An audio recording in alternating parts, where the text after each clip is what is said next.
cómo estimular la memoria de trabajo de tu audiencia y, por lo tanto, lograr presentaciones más impactantes. Esto es lo que vamos a ver aquí, en sabercomunicar.com.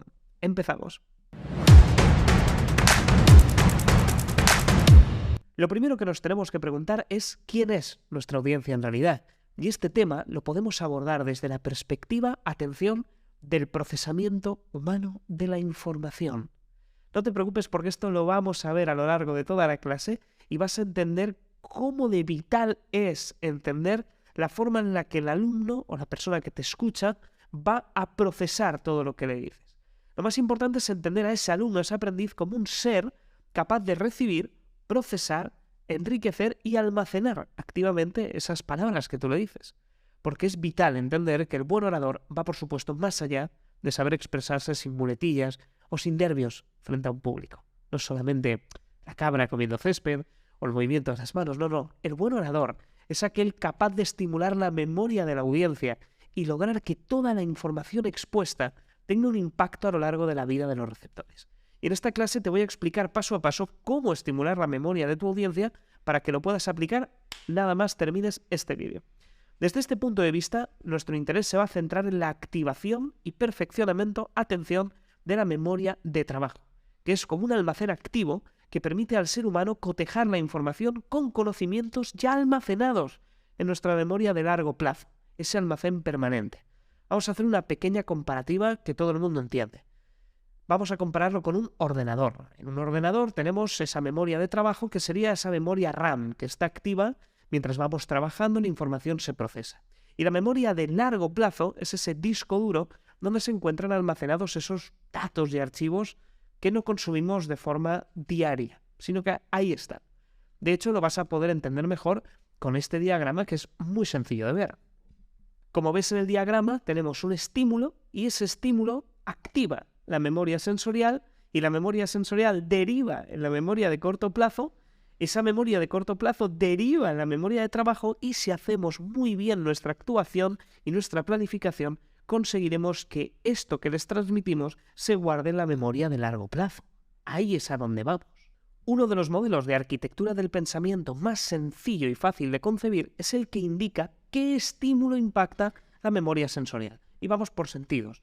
Por ejemplo, la voz, ya que está ligada al sentido con el que se percibe dicho estímulo, el oído.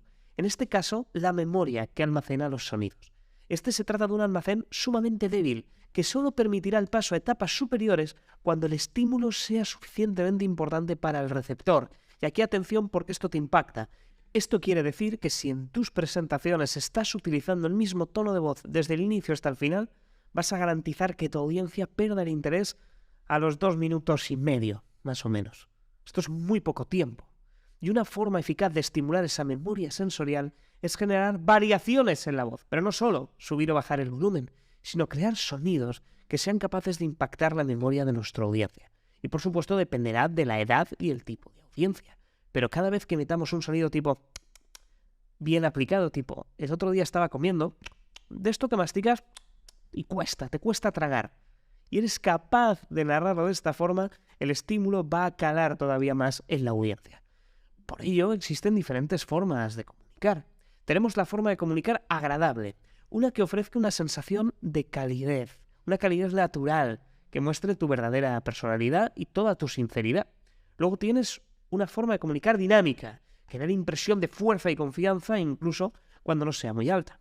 Luego tienes la expresiva, que proporcione diferentes matices de intención y que nunca suene monótona o carente de emoción. Ahora mismo, como ves, estoy forzando mucho y exagerando cada uno de estos tipos de emisión de voz para que puedas ubicarlo y adaptarlo a ti. Luego tienes una que es fácil de entender, volumen adecuado y una articulación clara. Ahora que tenemos el almacén de la memoria sensorial, vamos con otro almacén que también es limitado en duración y capacidad. Se trata de la memoria a corto plazo, que permite retener información y puede aceptar alrededor de 7 elementos en un tiempo aproximado de 7 minutos. Importante, solo la información que se considera más relevante pasa más adelante y a la siguiente estación, al siguiente almacén, que sería la memoria de trabajo. Para garantizar que para este punto nuestra audiencia siga manteniendo ese interés y que llegue a los siguientes almacenes, es importante no olvidarnos que podemos saturar de elementos en tiempos cortos. Cuanto mejor explicado sea un punto, más claro quedará. Aquí, más simple. Para esto es importante, además, relacionar los temas explicados con historias o vivencias personales que generen un interés o emoción, ya que de esta forma captarás la atención, pero a través de las historias vas a impactar todavía más referente al tema que quieres explicar. Y a ver, mucho hemos hablado ya de vender a través de las emociones, mucho hemos contado de historias, tienes la primera clase de la membresía, pero en este caso, tú como orador, te invito a que comuniques directamente a través de las emociones y que entiendas que tenemos una parte de sonidos y cambio de la voz y que luego con las historias vamos a estimular la parte de la memoria a corto plazo para después pasarla al siguiente almacén. Esto te va a ayudar muchísimo a que el alumno relacione el tema explicado con una historia que le genere un impacto y un alto interés emocional, de modo que la recuerde. Y una vez recuerde la historia, recordará, por supuesto, lo que le estás diciendo. Ahora bien, se requiere una construcción activa del conocimiento por parte del alumno para poder incrementar la probabilidad de generar un recuerdo más o menos permanente. Y esa construcción, que ahora veremos, será en la memoria de trabajo, en la siguiente fase, que es lo que estamos viendo a lo largo de esta clase, que en primera instancia pregunta al propio alumno si eso que procesa es algo relevante. Se va a hacer una pregunta más o menos que dice, oye, ¿qué sé yo de esto? Y va a consultar todos los archivos disponibles que tiene en esa memoria a largo plazo. Es decir, oye, esto que me está contando, ¿qué sé yo al respecto? Sobre lo que me cuenta fulanito menganito, ¿qué sé yo? ¿Qué bases tengo? Y aquí es donde nace la importancia de generar preguntas a la audiencia durante nuestras presentaciones. ¿Te das cuenta de que muchas de las cosas que hemos trabajado a lo largo del Club de Oratoria, a lo largo de las clases de la membresía, hoy cobran forma a través de los distintos almacenes con los que se procesa y genera esa información? Que todo lo que te voy diciendo de manera puntual, oye, haz esto que funciona, tiene un sentido lógico y explicativo. Estas preguntas durante nuestras presentaciones puede ser que no se respondan, o incluso el hecho de lanzar una pregunta hace que el alumno comience a buscarlo. Puede ser que te responda o no, no es nuestra misión, pero lo único que hace es reflexionar al respecto de todo aquello que ya conoce. Esto va a provocar que ese archivo a largo plazo se abra y logre enriquecer tu pregunta con su información, no la tuya. Y recuerda que una de las características más importantes de un buen comunicador es la empatía hacia el público. El entender esta empatía nos va a ayudar a tener una comunicación muchísimo más asertiva y podremos garantizar mejores presentaciones. Por lo tanto, un estímulo que podemos provocar nos va a llevar a la memoria sensorial. La memoria sensorial, si está bien trabajada, nos va a llevar a la memoria de corto plazo. Esa memoria de corto plazo nos llevará a la memoria de trabajo y finalmente se almacenará en la memoria, en el archivo de largo plazo.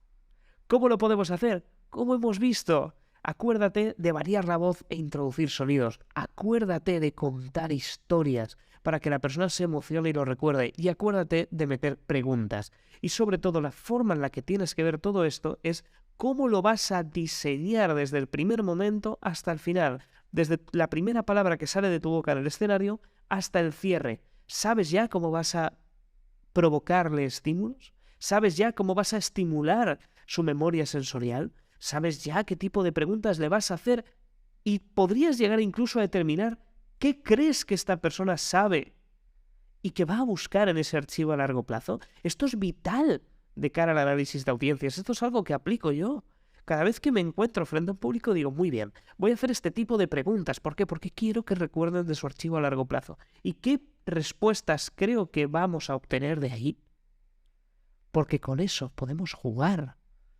Esta clase tiene un elemento práctico totalmente necesario y la mejor forma de llevarlo a la práctica es en las sesiones del Club de Oratoria que celebramos de momento cada 15 días aquí en sabercomunicar.com. Ya sabes cómo funciona, te va a llegar un email el día de la reunión, tienes las fechas en sabercomunicar.com en la página principal y entonces puedes solicitar hacer un discurso preparado. Y en ese discurso preparado quiero que diseñes esto, que utilices ese diagrama y pienses cómo vas a preparar cada una de las fases. Porque si lo haces de manera correcta, incluso sabiendo qué tipo de historias van a impactar más a tu audiencia y qué tipo de preguntas van a remover elementos que crees que saben, ahí vas a conectar muchísimo.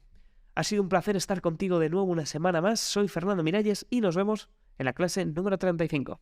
Hasta luego.